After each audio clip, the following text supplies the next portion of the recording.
Hello everyone, আসসালামু আলাইকুম। সবাই কেমন আছেন? আশা করি সবাই অনেক ভালো আছেন। তো আজকে শেয়ার করব তেলাপিয়া মাছ ভুনা। এখানে আমি 4 পিস তেলাপিয়া মাছ নিয়ে নিলাম, আর এখন মাছগুলোকে তেলে ভেজে নেব।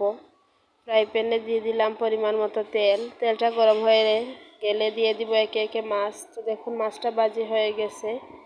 আর এখন দিয়ে দিলাম মাছটাকে ফ্রাই করার জন্য কিছুটা পেঁয়াজটা আমি কুচি করে নিয়েছি। আর এখন দেখুন পেঁয়াজটাকে একটু ব্রাউন কালার করে ভেজে নেব। আমার ভিডিওটি যদি ভালো লেগে থাকে তাহলে একটি লাইক দিয়ে ভিডিওটি পুরো দেখবেন অনুরোধ রইল।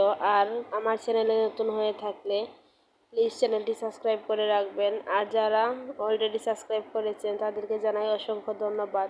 তো দেখুন আমি মাছটা ফ্রাই করার জন্য মশলাটা কষিয়ে নিলাম। দিয়ে দিলাম পরিমাণ মতো হলুদ, মরিচের গুঁড়া, ধনিয়া গুঁড়া, পরিমাণ মতো লবণ আর কয়টি কাঁচামরিচ দিয়ে দিলাম।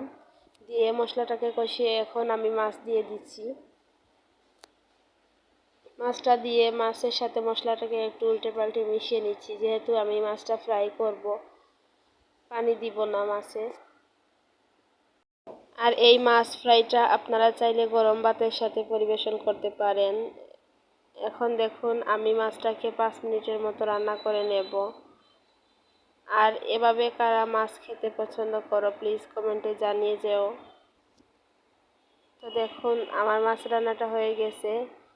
আজকের ভিডিওটি এই পর্যন্ত। সবাই ভালো থাকবেন, সুস্থ থাকবেন। দেখা হবে নতুন কোনো ভিডিওতে। আল্লাহ হাফেজ।